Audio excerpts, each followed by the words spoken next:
Merrick Garland is running scared after Pam Bondi and Senator John Kennedy team up to investigate whether this man belongs in jail. You guys have to check this out. Next, but he's not here, so I call on Senator Kennedy. Thank you, Mr. Chairman. Ms. Bomdi, welcome. Congratulations. Can we agree that legitimacy is important to America's criminal justice system? Yes, Senator.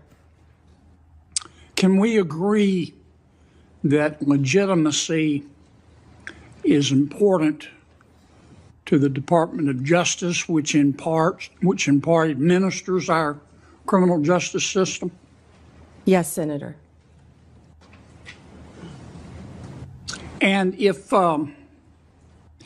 Americans come to believe that our criminal justice system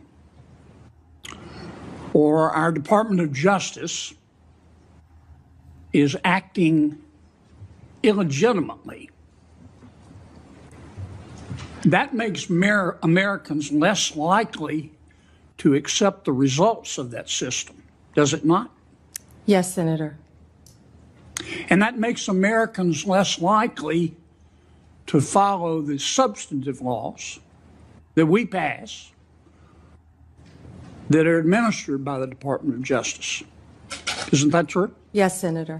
And if that happens, we have chaos, don't we? Chaos. And the social contract is breached, isn't it? Yes. Do you remember a person by the name of Michael Avenatti? Yes. Several years ago, he was a media star here in Washington. An attorney, correct? Yes. He was a media star. And many members of our media loved him because he persistently bashed Donald Trump. And he was on TV every day. He was on CNN more than Wolf Blitzer. Do you know where Mr. Avenatti is today? I believe he's sitting in prison, Senator. He's in jail because he was a crook. And the Department of Justice helped put him there, didn't it? Yes, Senator. Do you remember a gentleman by the name of Sam Bankman-Fried? Yes, Senator. Boy genius. So smart and so powerful that he thought he could command the tides. So smart and so powerful and so rich that he would go to meetings with serious people like Bill Clinton, like Tony Blair, looking like a slob, looking like a fourth runner-up to a John Belushi lookalike contest. And he thought it was cute. Where's Mr. Bankman-Fried today? I believe he is in prison, and I believe that's from the Netflix series I saw as well. Mm-hmm. Because he's a crook. And who helped put him there? The Department of Justice, Senator. Can we agree that there's some really, really good men and women at the Department of Justice? Many, many great men and women in the Justice Department, as well, Senator, as all the law enforcement agencies that fall within the Department of Justice. They're out there risking their lives, especially the law enforcement officers, every single day. On the average American, what do they think of the FBI? As a whole, 40% of Americans have a favorable view of the FBI. That's pitiful. More than half the country doesn't think the FBI is worth keeping around. They think it's corrupt, crooked, and essentially another arm of the Democratic Party. But here's the thing, that's their view of the people who run the FBI. The people doing the day-to-day operations. They're good, hardworking, patriotic Americans. It's not their fault their bosses are inherently corrupt. Americans view the FBI much like the military. Lots of strong, capable people.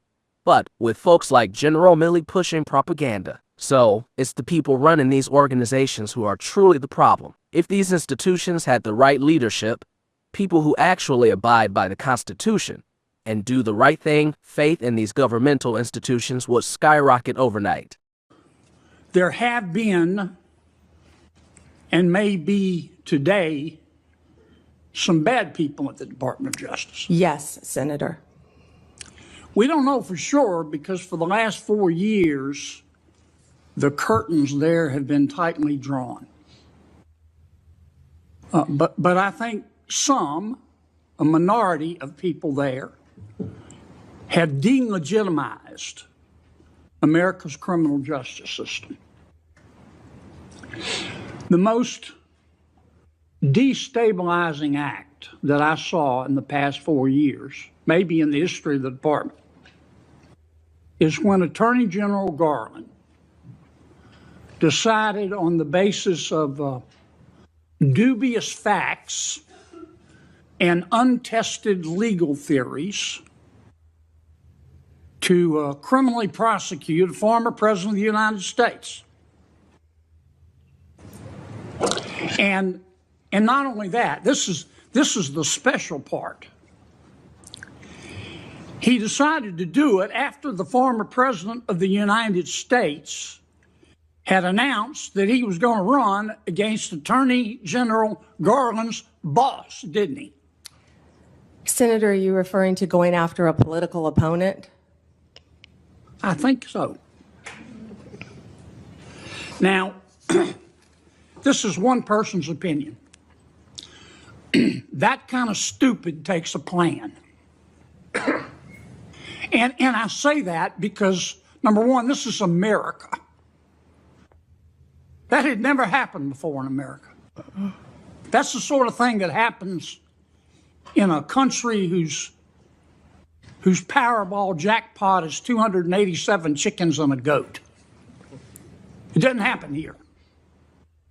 And I call it stupid because it broke the seal. It broke the seal. It normalized it. There are a lot of ambitious prosecutors in America, Democrat and Republican. And I'll bet you right now there's some prosecutor in a particular state thinking about, well, maybe I ought to file criminal charges against President Biden's inner circle for conspiring to conceal his mental decline. And that's the road we're headed down. And you've got to fix it, Counselor. You've got to fix it. And here's, in my judgment, what I would ask you to do. Find out who the bad guys are and the bad women and get rid of them. Find out who the good people are and lift them up. But do it on the basis of facts and evidence and fairness. Because the temptation of some people is going to be, they're going to tell you, look, two wrongs don't make a right, but they do make it even. It goes back to the old saying, an eye for an eye makes the whole world blind. Donald Trump isn't here in his second term to politically attack his enemies. That's not his goal. He wants to uplift America, not drag us back into the past. But you still have to uphold the Constitution and the rule of law. If you broke the law, you should be held accountable. You shouldn't be exempt from charges just because you were a previous opponent of Donald Trump. After Trump's first term, he could have gone after Hillary Clinton. He could have assigned a special prosecutor to go after her. But he chose not to because he wanted to unite this country. But what did they do once he stepped out of office? They went after him with everything they had. That's why all these bad actors who were complicit or went along with the prosecution of Donald Trump should be held accountable. If not, the moment Trump leaves office, it's all going to happen again. We need to learn from our history. Some people just want to watch this country burn. They're not here for the prosperity of all Americans. They're focused on enriching themselves at the expense of the American taxpayer. So, Trump and Pam Bondi need to go after anyone in Washington, D.C., who's working against the American people. What Merrick Garland did to Donald Trump was utterly despicable and set a horrible precedent that's never been seen in America before. Attacking your political enemy just because they pose a threat. If Donald Trump had decided to sit on a beach in Cancun, drinking piña coladas, he would have never been a threat, and Garland would have never done anything about it. But it was the fact that Donald Trump kept getting up every time they knocked him down. He kept standing up and fighting for us, the American people. That's what infuriated them. They said, you know what? We have to teach this man a lesson. Let's lock him up for the rest of his life. That's exactly what would have happened if he had lost this election. I'm fully convinced of that. But yeah, let me know your thoughts on this down below. Do you think Trump and Pam Bondi should go scorched earth and take on all these corrupt politicians? Or should they let bygones be bygones and just let it all go? I'd love to hear your opinions. If you enjoyed this, make sure to smash that like, comment, subscribe, and I wish you guys nothing but the best. Till next time.